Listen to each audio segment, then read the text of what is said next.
Hello, and welcome to the latest edition of T2RL Talks, our roughly monthly podcast where we cover items of interest to the travel technology industry. And this month we are looking back a little bit at the T2RL Engage conference, which was held in London last week. I have with me in the virtual studio Lois Neeson, who is our Chief Operating Officer, and I have our two presidents, President of our Technology Practice, Bert Craven, and President of our Distribution Practice, Ian Luck. And together we're going to spend a little while just looking back on the conference and some of the themes that came out of it. And I want to go initially to Lois, who is a newcomer to this podcast. I'm very happy to have you here, Lois. Thank you. And as COO of the company, you were very much involved in getting the conference set up and in managing it as it unrolled. And I just want to get your general impression of the conference. My impression was that it was bigger and better than ever before and was tremendously buzzy, which is a word that I don't think really exists, but I've invented, to describe the atmosphere around the place and contacts being made and viewpoints being exchanged for the whole 3 days we were there. Yes, absolutely, Ian. I think I would describe it as buzzy too. We were thrilled that we had so many delegates this year from across the industry representing not just airline technology teams, airline distribution teams, more technology providers than we've ever had before. And also we welcomed this year travel sellers to not only participate in panels and during keynotes, but also as delegates in masterclasses and throughout the sessions. And it was really great to see so many people engaging in meaningful, deep conversations and discussions, and the networking buzz around the whole conference across the 2.5 days was fantastic. And we were so pleased to see that attendance across workshops, masterclasses, round tables, there was a real desire to come together, to talk, and to actually work through some thorny issues around the challenges and opportunities that the industry is facing as we move forward now on this journey towards offer, order, settle, deliver. We're very confident now moving forward that we've really got some great discussion going and want to keep that momentum over the next 12 months until the next conference. I agree with everything that you just said, and I see Bert and Ian are both nodding. I was going to add to that. I mean, one of my takeaways is people still love a conference and they love to network. I mean, we talk about revenge travel. I think we witnessed revenge conferencing last week. It was absolutely vibrant and I enjoyed every minute, I must say. It's great to see so many familiar faces back in London. Yeah, and picking up on a point Lois made, for the first time we had a reasonable representation of travel sellers, and I'm sure that made Ian's eyes light up a little bit, because that is a departure from us. I got the impression from the travel sellers I spoke to that they really appreciated being brought into the conversation, possibly for the first time. I think that's right. It certainly was great to see some familiar faces from the travel seller community. We had people like Amex and Expedia and Flight Centre on panels, but we had many more in the audience as well. A number of them said to me they sort of didn't quite know what to expect because they hadn't visited our conference before, but they really, really enjoyed it. I think some of them were a little bit surprised to see how much sort of content and overlap there was, even in the airline core systems part of the conference. There were some things that they were really interested in. So I think it was great to have that kind of mix, and the links between the travel sellers, technology vendors, the airlines was really interesting. Yeah, I think I spoke to a couple of people. We had Hopper there, travel marketplaces, all that kind of thing. And I think they came in slightly trepidatious. Will any of this be about us? And what's our role here? And I think they arrived and saw, well, there's 70 airlines in the room. This was definitely worth coming, even if we're not going to be on stage. But I think there were some really good points made. I think Jeff Klee gave a really good talk at the conference, and just quite powerful messages. Philippe Charek very clearly saying, you are leaving us behind. You're not considering us enough in the charge forward. And I think that's a really strong signal from one of the biggest travel resellers in the market that airlines, everybody needs to be thinking about that end of the market. Yeah, we had some quite different viewpoints from travel sellers. They didn't all agree with each other, and they may or may not have agreed with the airlines. But we did consistently get that theme of having the debate and the discussion is better than not having it, even if we don't always agree with each other. Engaging and trying to build some bridges, understand each other better is really useful. I think it would have been boring if they'd all agreed anyway. So I'm glad that there's a challenge in the room, because it also shows people care. That these are topics that they're passionate about. Absolutely. I did notice Jeff Clears posted on LinkedIn today a sort of contrarian viewpoint that says we don't want to just spend our time talking to each other and making plans and standards. We just need 2 or 3 enterprises to go ahead and do stuff. And that's a valid viewpoint. I'm not sure it would be shared very widely. Maybe we need both. Maybe we need some conversation and joint effort, and we also need a few individual players to kind of take a risk and a gamble and forge their own path, and the combination of the two will take us to a better place. I think that's almost certainly true. When I think of most of the successful initiatives that have been taken through the industry, rarely have they been driven by committees. They've been mostly driven by individuals or small groups getting together and agreeing to do something. Having said that, I still think there's a role for the committee and for people making standards for the whole industry to follow. And that did come through in several of the sessions at the conference. It has to be both. There's always going to be a vanguard. There will be people who, in Jeff Clee's words, just go out and do it. And I think I sense, a note of frustration there is, can we just get on with it and get some stuff done? We've been talking about this since 2012 kind of thing. But I think there's also an acknowledgement that it isn't easy. It isn't straightforward. There is a lot of revenue missing from the industry, as well as some rather unwelcome debt. And not everyone has the wherewithal to just go charging off. But it's great that there are people who are prepared to take a lead. Yeah, and that revenue missing point was very interesting. And you brought it up in the keynote session on the first day.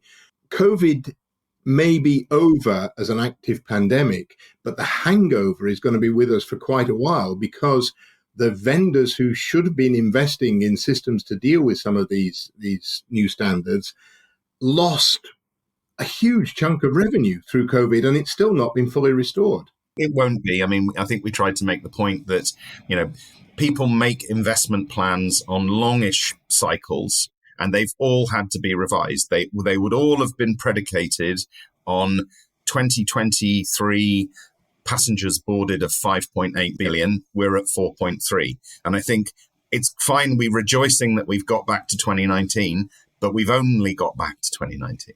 Yeah, I spoke to a couple of vendors who said that point that you made was the first thing they were going to go back and talk about in the office the next day, or they'd already sent emails to say, we're obsessed with comparing where we are to 2019. And that's not a very sensible comparison. That was just a year in history that was the last year before COVID. But it's got nothing to do with where we actually should have been at this point. And they said a lot of CFOs or other people in the company are obsessed with comparing now to 2019, and it's kind of the wrong comparison. Yeah, I think that's right. And that is a point that we made in one of our transition series reports that have been published over the last few months. And Bert and Richard brought it out very strongly in the conference. I want to go on and talk about some of the actual content in the conference. And one of the first points that I think several of the speakers made was that the transition to offer, order, settle, deliver is at least as much about changing business processes as it is about implementing new technology. And I think sometimes that gets lost because a lot of the discussion in the industry is driven by people whose job it is to build technology. But I think it was Joost Daft from Lufthansa Group who made the point that the very first person they hired in their order management transformation project was a business communicator. It wasn't a technologist at all. Yeah, I think everybody recognizes that this is business transformation and industry transformation, and communications are massively important. Even small projects can go awry if communication isn't clear. And so, I think that's a good point from Joost there, that you have to be thinking about taking everyone on the journey. Some of these are massive organizations, and things happen through coordination and communication, and you've got to get that right first. On a linked point, really, was also the suggestion that you really have to get your top management on board. Top management sponsorship and support and communication is absolutely essential. We would all agree with that. I think we've all got the scars from previous projects in previous lifetimes where maybe we didn't have all that top management support. What was your feeling from talking to the delegates about whether the airline top management is on board yet, or is this still being discussed down in the weeds? Don't know what you think, but I got the impression there was a mixture of, there were some airlines that had really got quite a clear view and felt like they got good support from the top. There were others that were here at the conference learning and were still in pretty early stages and needed to get their own kind of views clear before they kind of escalated this back up. Yeah, definitely a mixed bag, which is to be expected. I think one of the things that we did talk about is the timeline for entering into the journey, as it were. When does your journey begin? Is going to be different. Not everyone can be a leader, and not everyone is going to be a follower. And it's about each airline picking the right moment to make that investment and to commit to that. And so, you will have people like Tamer Ghazadeh-Pour from Swiss who came and was talking to a lot of people about Lufthansa and Swiss's vision for this. And I think you're going to have people who are leading the charge exactly in the same way that when we were talking about Jeff Clee's point. And then you will have, as Ian said, people who are there to listen and learn and are quite happy to allow the leaders to do all the machete work through the jungle, as it were. In the transition series reports, we identified a number of approaches to the transformation. And one of them really was wait and see. Just sit back and wait and see. My feeling is that may be a viable approach for a category of airline.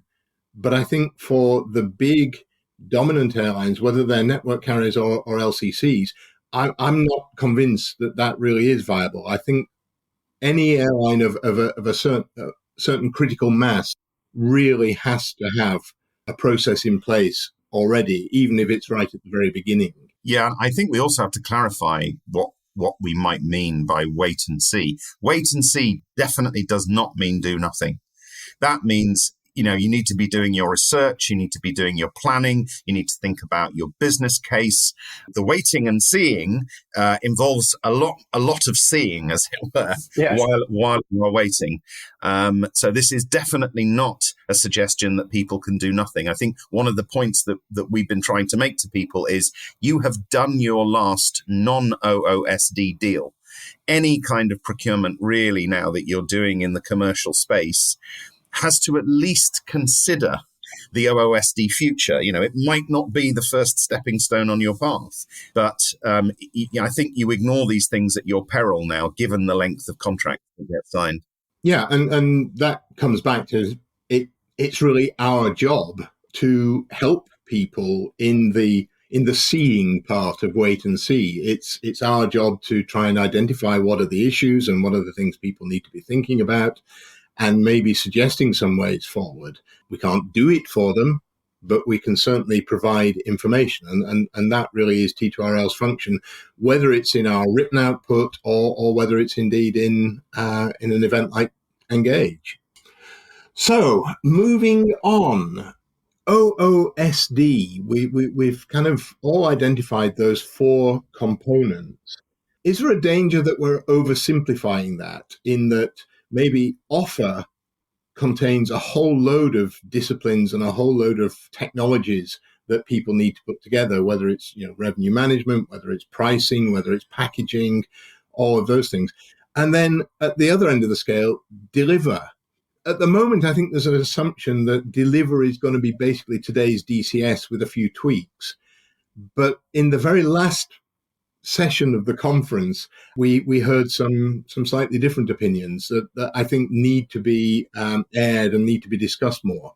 Well, I think the first thing you have to bear in mind is even if DCS remains largely unchanged, it's still only going to do the delivery of your air content. So if you're selling anything else, the point of delivery and the method of delivery are going to be different and possibly new if you're starting to sell non-air ancillary and that kind of thing. And there will be delivery partners. You won't necessarily own or operate all of the delivery platforms, but you will need to be integrated with them. So I think it's the case that every single one of those 4 letters contains an awful lot that needs to be unpacked. And we need to be clear what sits inside and what sits outside. Is passenger reaccommodation included in OOSD, or is it some external set of orchestrations that's messing around with your inventory and orders in a disruption scenario?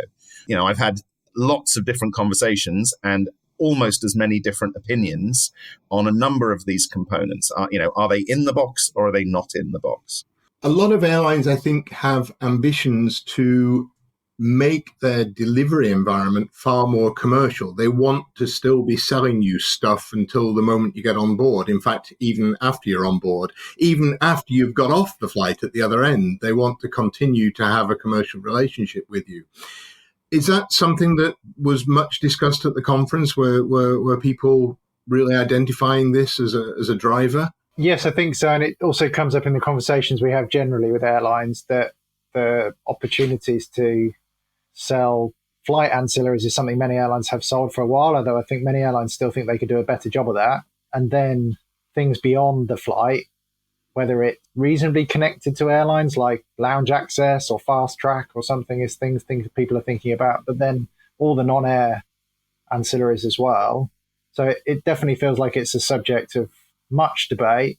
Many airlines still probably fairly early in that journey. There are some LCCs and others who are well down the path, but there's quite a lot who I think feel this is an area that's got a lot of opportunity and they don't still quite understand exactly how big it is or where they should prioritize, but it's definitely an area they're investing time and effort in. Thinking especially around deliver, and I think there's an architectural question here, which is probably right down Burt Street. Do we put selling and marketing capabilities into the delivery system, or do we somehow give the people who are responsible for delivery just direct access to offer and order system? And how do we manage those things in an airport environment, for example, where you might be constrained by what Qt can do for you? I think it's an architectural nuance, and there isn't a sort of a right answer. Certainly, there is a very strong architectural strand that says there is only one copy of the order. There is only one copy of each order item. The master of the order is the order management system. And also, all offers must come from the offer management system. So the question then is, if I'm a gate agent, for instance, and I want to sell during the check-in process, is there some UI built into part of the departure control system that talks to the offer and order management system and allows me to modify the order in order to upsell, for instance, or upgrade? Or do I have another UI? Is it sort of a dual screen kind of affair where I just have access to the offer and order system separately?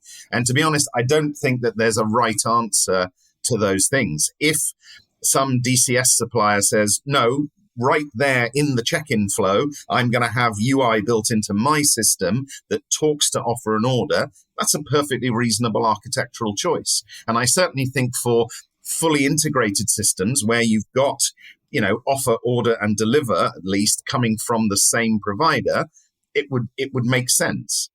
I think we will see quite a mixed bag of things because modern DCSs today have very different capabilities.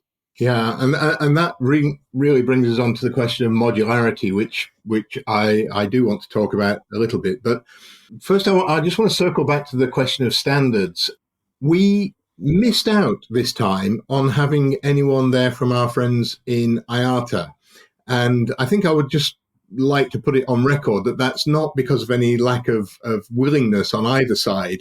We just couldn't make the stars line up. I know that Lois was in conversation with our friends in Geneva running up to the conference, and it was very frustrating that we couldn't make it work out because, like everyone else, I think we want to be critical friends of IATA. We don't think they get everything right, but we do think that they're an essential body in terms of pulling standards together. So hopefully next year we will be able to have IATA back where they belong, in the heart of Engage. Yeah, and I think one of the things that we tried to emphasize is, given that the industry is short of money and we have to make really considerable investment now, collaboration is going to be key. Let's not all go off and reinvent the separate wheels here.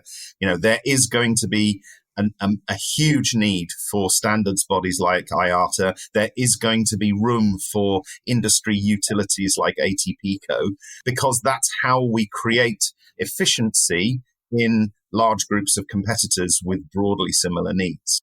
And I do think that needs to be emphasized. We mustn't forget that the industry has benefited hugely from, historically, from having these bodies. And the idea that we can all just rush off and reinvent the industry without them, I think, is foolhardy. And that was a call from the travel sellers as well. They certainly were asking airlines to say, use the latest standards, apply them in a uniform way. You will make, as travel sellers, you'll make our job easier to connect to your NDC APIs and sell your new products that you want to get to market if you can do it in a structured, aligned way. And if we don't behave efficiently, it is just going to push cost. That is going to have to come from somewhere. And, if you're an airline right now, look historically, who's paid for most of this? It's you. So behave efficiently. Yeah. So if you're listening in Geneva, this is definitely a message that next year we very much want to have you with us again. Yeah, we miss you guys. Let's talk about modularity, because that came up in a number of sessions in a number of contexts. And it's the age-old question that we've been facing on the PSS front forever. Is it really feasible to build best-of-breed solutions? Or for most airlines, is the answer to go to a single vendor and say, give me everything I need? And I think that problem is actually magnified even more as we move towards OOSD. I think there's probably going to be more opportunity in future to get the two O's from different providers. And it's entirely possible that the offers may be coming from more than one offer management system, depending on the type of offer being made. So I think we have to accept that as an inevitability. It is technically feasible. Commercially, this is just going to come down to how much benefit does best of breed have? And does that justify the additional integration cost and risk? It's the same challenge that airlines have been juggling with forever. I mean, it's maybe a different set of balls, but the juggling is the same. I've got to trade off being completely dependent on one vendor, but maybe having a cheaper solution and maybe it being better integrated versus being able to go and get, the absolute cutting edge and then take all of the risk and bear all of the cost of integrating that myself and having a very large portfolio of vendors to manage. It is a set of trade-offs, and I don't think the dynamics of that have changed significantly. I guess what's happening is it's a new round of that decision-making process that airlines are going to be facing over the next 2 to 3 years as they start to think about OSD. It's the next big opportunity to make that choice of, do I go down the path with one vendor or do I spread as you've described it? It's kind of feels like it's a decision everybody should be thinking about as they go forward. There was a conversation I had. It wasn't in the conference sessions. It was in the exhibition area with an airline person who suggested that those airlines that have in-house solutions today start at a bit of an advantage because they've got more control over how you carve out pieces of it and so on. It struck me that a couple of years ago, that wouldn't have been all that big a consideration because it seemed like airlines running their solutions in-house was so last century. But in fact, in the last couple of years, we've seen the in-house provision grow to about 20% of the market, largely due to some decisions by some large American carriers. Going back to that premise, do you think that airlines that have their PSS in-house today start with an advantage? This is a difficult one, and you will probably get different answers from the same airline depending on who you ask. Yeah. I've worked with a lot of carriers who have their own in-house system, and some people love it and believe it's the secret to controlling their own destiny, and others loathe it and believe that a huge amount of the investment they make in the solution is really just keeping up with everyone else. It's all me too, and that the actual amount of really differentiating innovation that the system enables is tiny. And I'm not going to make a call on it one way or the other. Those are both relevant views. I think in terms of timing and freedom, they will be at an advantage. In terms of effort, they are definitely going to have to reinvent their own wheels. Unless they go out to market and buy some of these solutions, somebody who is running their own P&R, e-ticket, EMD, based system today, fare classes, all that sort of thing. If they want an offer order management system, they're going to have to either build a new one or convert the existing one into an OOMS in increments. So that's not something I would relish particularly. No, and that was really the argument that saw maybe 20 years ago huge numbers of airlines decide to give up their in-house provision and to move outside. Ian, you lived through some of that, or at least the aftermath of that in a major airline. What's your thinking? Do you think that having control of your own destiny is sufficient incentive to carry all the extra costs and challenges concerned?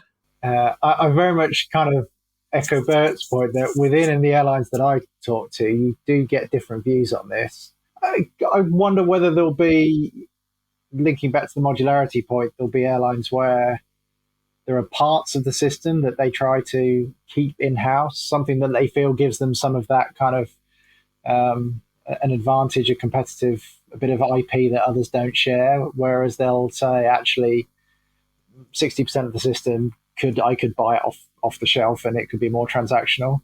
It certainly does look like it will be quite a large investment and a huge project to make this change. So unless you're a very large airline with a very large number of passengers, it's a lot of money to spread across the one airline's customer base.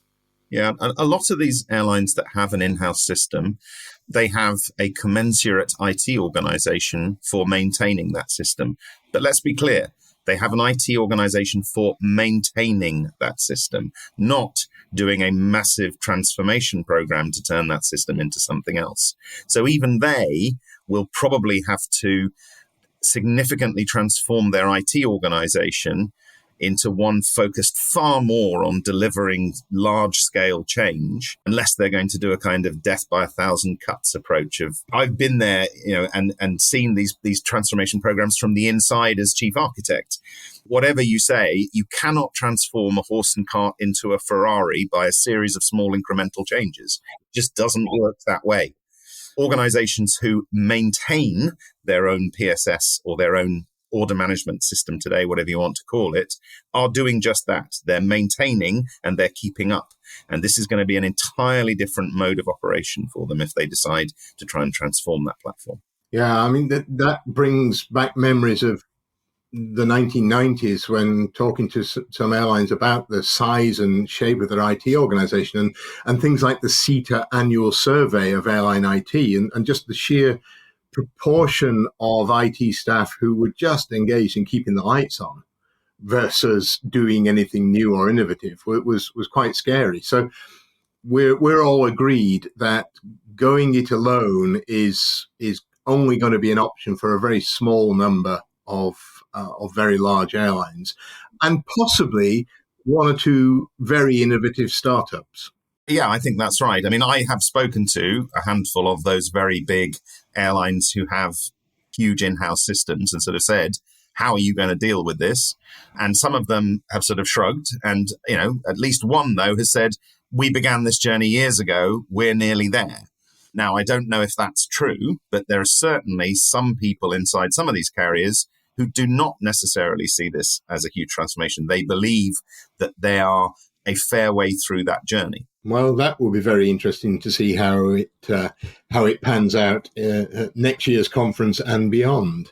Just as we come to the end or towards the end of our time here, I just want to circle back to something we said right at the beginning, which is that for the first time, we had travel sellers involved in the conference. I think that's very important for us and for the industry generally to get the travel sellers in a position where they can understand what the airlines are doing and to some extent influence it a little bit. Because I suspect that people within airlines, and Ian, you'll know this better than almost anyone, actually have very little idea what are the mechanics of running a major travel seller operation. And I think if we can bring those two constituencies together and generate a bit more understanding, that would be for the common good. I definitely think that's right. In many airlines, effectively, the distribution infrastructure and everything required for it was outsourced to the GDSs, effectively. The GDSs that the airlines built did the distribution, and then those GDSs became separate companies. And many airline people, although they understand something about travel agencies, some of the best ones may be proactive. There may be some people that have moved across the industry, but there are many airline people who only have a relatively limited knowledge of how a travel seller actually manages their business. I think with NDC, with changes, there are more airline people that are probably engaging with travel sellers about some of these processes now, but I think in many airlines it is still quite a steep learning curve. I certainly think that one of the things that we would encourage any airline distribution team to do, or any airline kind of revenue management person who's engaged in getting products out to market, engaging with some of the key travel sellers is a really useful thing to do to understand how they see the world, what challenges they're facing. And it's something we also try to do and help with, make sure we have a really good understanding of the travel sellers so we can pass that information on to our clients. I absolutely agree with everything you just said. And I also see it as being our job at T2RL to facilitate some of that communication and some of that exchange. And with that, we're kind of going to look ahead to Engage next year. Lois, I know it's incredibly early days. We're only a week after Engage 2023, but what can you tell us so far about Engage 2024? We're in the process of collating as much feedback as we can from delegates and sponsors to make sure that we've got some really good ideas to move forward for 2024. It's about taking that buzziness and making sure that we can keep that going. And it's not necessarily about being bigger and better, but it's actually being more relevant, even more relevant, and making sure that we have the right people in the room. So do we need to think about any new partners who might be interested, who might be very important as airlines start to deal with some of the challenges as they look to transform their business processes, so that we make sure there are people there who can really add to the discussion and debate, make sure that we've got plenty of really interesting content tracks and themes. So those are the types of things we're looking to review and start working on practically immediately, I would say. Just on the sheer nuts and bolts of it, date, venue? That's already set. So it's the 23rd to the 25th of September, 2024 at the QE2 Centre, London. Great venue, nice and central. One of the key challenges now is to find a really exciting, interesting and impactful venue for the gala dinner. So that will be happening in the next few months. And we will be keeping everybody up to date as we progress with the development of the agenda, the content, and making sure that we can bring lots of interesting insights, case studies, experiences, best practice across the range of challenges and opportunities that we've just been discussing today. Lois, you said you were still gathering feedback.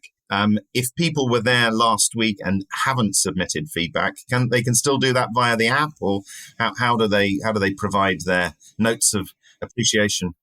Yes, so we put out a survey. Everyone who was there last week will get the opportunity to complete that survey and give us ratings across various topics, and also sort of comments as well, so that the more feedback we can get, the better, really, because that helps us then in what we've started to develop for next year. Absolutely. So thanks for that, Lois. I know we're already looking forward to Engage 24. So I'd just like to round up then and thank the participants, Bert and Ian, who are old hands at this by now, and our new guest artist, Lois, who I hope this won't be the last time you join us on the podcast. And I'd like to thank everyone who has been for listening. Thank you very much, everybody, and goodbye.